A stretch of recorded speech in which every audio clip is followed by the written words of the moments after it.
في مخيم نزوح في منطقة موقع الحشاشين. اشتعل النيران في المكان. At least 45 Palestinian civilians are dead after an IDF airstrike caused an explosion and a fast-moving fire through a refugee camp in Rafah. That's according to Gaza's health ministry. Israel's Prime Minister Benjamin Netanyahu today calling it a tragic mishap. ABC has the latest from Washington. An overnight airstrike in western Rafah now triggering an investigation today after dozens of Palestinian civilians were killed in a refugee camp. Rafah, a city located in the southern part of the Gaza Strip, is currently experiencing severe hardships due to ongoing conflicts. This area, which borders Egypt, has been a center of tension for many years, primarily between Israeli forces and Palestinian groups. Recently, the situation has worsened with increased military actions. The latest round of violence in Rafah has intensified as Israeli military forces have stepped up their airstrikes and ground operations. These actions are a response to rockets being fired into Israel by Palestine militant groups. The escalation is part of a long-standing cycle of retaliation that affects the lives of many innocent people in the region. As the conflict intensifies, the daily life of Rafah's residents is severely disrupted. Many have lost their homes and livelihoods due to the destruction caused by airstrikes and artillery. The constant sound of sirens and explosions has become a terrifying reality for the people living there. Families are forced to flee their homes to seek safety, often without knowing when or if they will be able to return. The attacks not only endanger lives but also destroy critical infrastructure. Buildings that were once homes, schools, and places of businesses are now piles of rubble.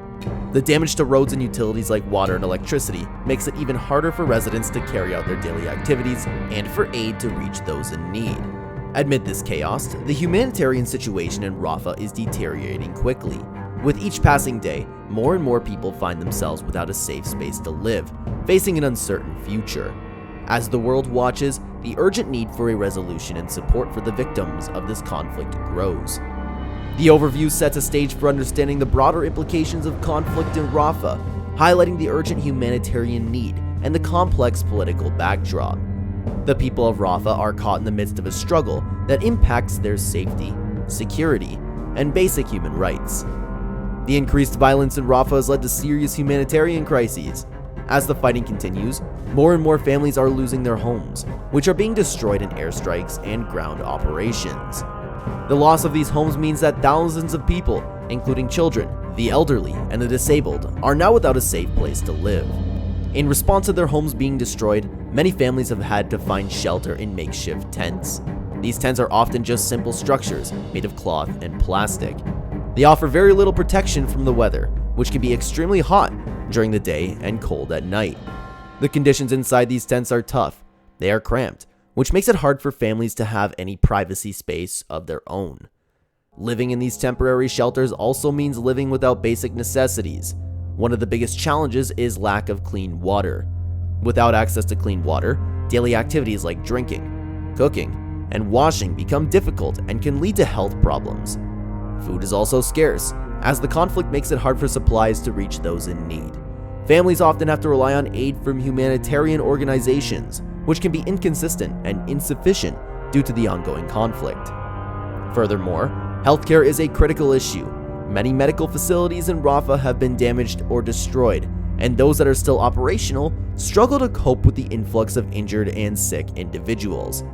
Medicines and medical supplies are in short supply, making it difficult to treat people properly. This humanitarian crisis not only affects the physical health of residents, but also their mental health. The constant fear of attacks and stress of living in such poor conditions takes psychological tolls on everyone, especially children, who are particularly vulnerable in such situations. As the situation in Rafah worsens, the need for comprehensive international response becomes more urgent to address both the immediate needs of displaced and the overall stability of the region. Life in the makeshift tents in Rafah is extremely challenging for the families who have been displaced by the conflict. These temporary shelters, often nothing more than sheets of plastic or scraps of fabric, provide little comfort or security. Here, we take a closer look at what daily life is like for those living under such dire circumstances. The tents are cramped and overcrowded, forcing families to live in various close quarters. Each tent might house multiple families, with little room for personal space, which is essential for comfort and mental well-being. The lack of space also makes it difficult for families to manage their day-to-day activities and maintain a semblance of normal life. Another significant issue is the extreme weather conditions. The tents offer minimal protection against the elements. During the day, the heat can become unbearable, and at night, temperatures drop, making it cold and uncomfortable for sleeping. The change in weather can also bring about rain, turning the ground into mud, which seeps into the tents, dampening belongings and making the living conditions even more miserable. Sanitation is a critical concern. With so many people living in such confined space, proper sanitation facilities are crucial, yet they are often inadequate or completely lacking. This situation poses serious health risks, as the spread of diseases becomes more likely when people cannot maintain hygiene. The scarcity of clean water exacerbates this issue, making it hard for residents to wash hands, cook safely, and drink clean water. Moreover, the psychological impact of these conditions cannot be understated. Constant exposure to such a stressful environment, with the ongoing threat of conflict, leads to significant mental and emotional strain. Children, in particular, are vulnerable to developing psychological issues from the constant instability and fear. The combined effort of these living conditions creates a desperate situation for the residents of Rafah, highlighting the urgent need for improved shelter and living conditions as part of the broader humanitarian response. The worsening situation in Rafah has caught the attention of the international community, leading to various reactions and efforts to provide aid. Countries around the world, along with international organizations like the United Nations, have expressed concern over the violence and the humanitarian crisis that it has caused. Humanitarian aid groups are working to deliver food, water, medical supplies, and other necessities to those affected in Rafah. However, delivering this aid is challenging. The ongoing conflict and security concerns often block the paths needed to deliver supplies. Sometimes, aid workers themselves are at risk of being caught in the crossfire or targeted, which makes their critical work even more difficult. In addition to providing immediate relief, some international voices are calling for a ceasefire between the conflicting parties. They argue that without a pause in the fighting, it will be impossible to adequately address the humanitarian needs or to start repairing the damage done to the city and its people. Despite these efforts, there is a consensus that much more needs to be done. The response must be greater and faster to meet the growing needs of the people in Rafah, who continue to suffer every day the conflict continues. To truly understand the impact of the conflict on the ground, it is essential to hear directly from the people of Rafah. Their personal stories paint a vivid picture of the daily struggles and challenges they face. Here are some voices from the residents who have endured the brunt of the ongoing violence. Ahmed, a father of 3, shares his plight. "We left our home in the middle of the night when the bombings got closer. Now we live in a tent that barely shields us from the sun and rain. My children ask me when we can go home, and I have no answer for them." Miriam, a school teacher, describes her experience. "It's hard to maintain any sense of normalcy. Schools are destroyed, and even makeshift classrooms are not safe from attacks. We try to keep educating our children out of these tents, but it's far from adequate." Sammy, a young man, talks about his future. "All I see around is destruction and despair. I used to have dreams of becoming an engineer, but now, surviving each day has become my only goal."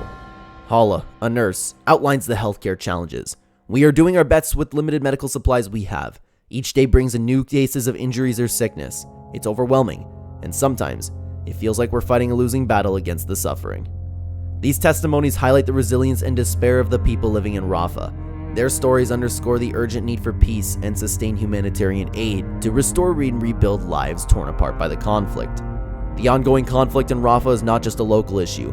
It has significant political implications that extend beyond the borders of Israel and Palestine. This situation is part of the broader Israeli-Palestinian conflict, which has a long history involving territorial disputes, political tensions, and deep-rooted hostilities.